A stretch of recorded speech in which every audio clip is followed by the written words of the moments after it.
just a normal night shift, starting at 10, going out in one of our transit vans, just driving around, seeing what was about? Yeah, seeing what's about, Yep. seeing who's up to no good. Yep. Just happened to be driving down Leighton High Road, just happened to be behind the vehicle that I had to stop in the future, and its age, its location, its time of night, 17 years old in London. It's a bit too old for a white van to be driving around. Yeah. So run it through our system with the intention of stopping him, asking no attention what you're doing around these streets at this time of night. Turns out it's got no insurance. So I was like, okay, get ourselves a vehicle seizure here, take it back to the station, get it picked up, carry on the night. Tried to stop the vehicle, he does pull over. My colleague gets out, tries to get him out of the car. Van shouts at her and then just drives off.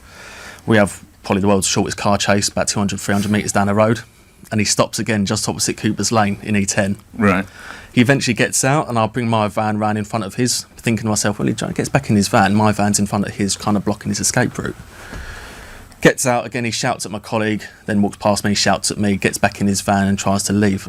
We're repeatedly saying to him, look, you're not leaving, you've got no insurance, we need to investigate this, you're not driving away from me. Tries to close his door, but I'm standing in the way. He notices I'm standing in the way when he tries to close the door, punches me twice in the face for the privilege of doing so.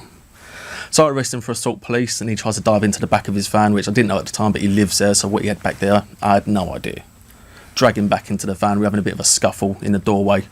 Breaks free of me, literally dives across his van, grabs a machete and starts chopping up my head.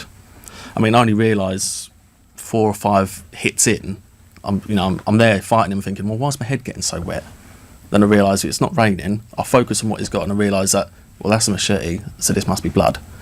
Shout machete to my colleague, she backs away, quite rightly so, I back away, he comes straight out at me, still hacking, slashing, slicing. I draw my taser, fire it once, the first activation doesn't work, so as I'm re-aiming... Why did it not work? Can I call you Stuart? Oh, yeah, yes. Did it hit some padded clothing or something? Yeah, so it hit padded clothing, so there wasn't a close enough distance between the barbs and the skin to get activation.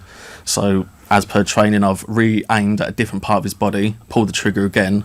Unfortunately, due to my clumsiness, I was falling over at the time, but still managed to get the second shot in as he's swinging towards me, and as I land on the floor, he lands to my right-hand side, where I managed to keep him detained with the taser, get the members of the public to bring my radio to me, and I managed to get some assistance. We've heard that in graphic detail. How many injuries did you sustain, Stuart? I took 6 machete strikes to the head and 2 to the arm. And I can see some of the scars now. Yeah, I've got visible scars all over my head, visible scar on my right hand, visible scar on my right forearm, and there'll be ones that will never go away.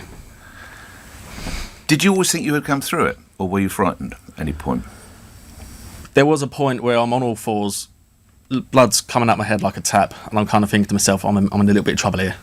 To the point where I'm thinking to myself, I was focusing on my breathing, just thinking if I slow my breathing down, I can slow my heart rate, slow the blood loss, stop myself from passing out, because if I pass out, I can't guarantee that I can keep control of myself and keep my heart beating, so to speak. So there was a moment where I was thinking... And what does your training...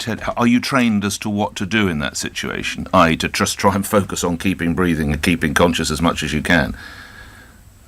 Our own training, it trains us to deal with the assailant, and we're trained to treat others and treat ourselves for catastrophic injuries, kind of just maintain your own life support until someone who isn't injured can come along and take over for you.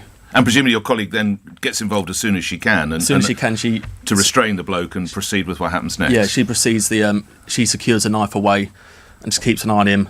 I've got the taser cycling through electricity permanently with using one of its bypass buttons until... Sorry, explain, what does that mean you can up the volt? What does that mean? So after I put the taser on the floor, the taser's got a button on either side as it's ambidextrous. Right. The button bypass will permanently circulate electricity whilst that button is pressed. Right. So I see. So if the person's still displaying a threat, you can press the button down until they stop displaying a threat. You can take the button off, say stop doing what you're doing, and if they start being violent again, you just press the button again. But due to his actions and my injuries, the button was held down until my colleagues turned up, and as soon as... Who held it down? You held it down? I held it down with my hand. So blood is gushing... I'm going to use the word gushing because I've seen the video. Blood is... it's not pouring, it's gushing from your head. Gushing, yeah. You're fighting as to whether you're going to lose consciousness, perhaps, and you've got breathing issues, but you still know to keep the button depressed. Yes. The last thing I want is for him to get up and carry on his attack. And also go after your colleague. And go after my colleague. And members of the public. Yeah.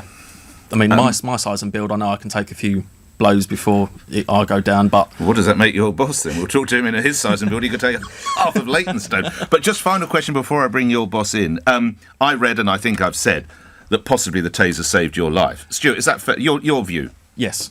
Without that taser, I'd be dead. I wouldn't be here talking to you right now. Your abiding memory of those events? The randomness of it all. Just how one stop can escalate into what was a fight for life. Well, nearly the end of your life. How old are you? 29. God, such a young man. What about the members of the public? I understand they played a role as well, didn't they? Gratefully, they played a massive role.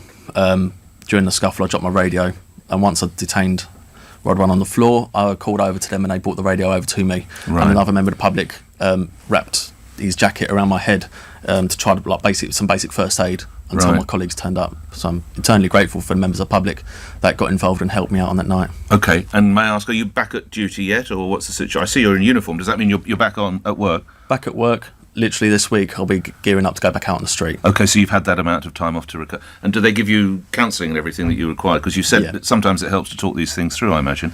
Yeah, counselling's been all offered. I've many meetings with psychologists Has and it? people, bits and pieces like that, occupational health and everything else in Good. between, and loads of support from central management all the way down to my colleagues who were with me on the night. Privilege meeting you. Thank Well you very done. much. You're a very brave individual. Thank you for the work you do on the streets of London. Hugely grateful, PC. Stuart Outten, you look after yourself. Hopefully that's you done for your career now.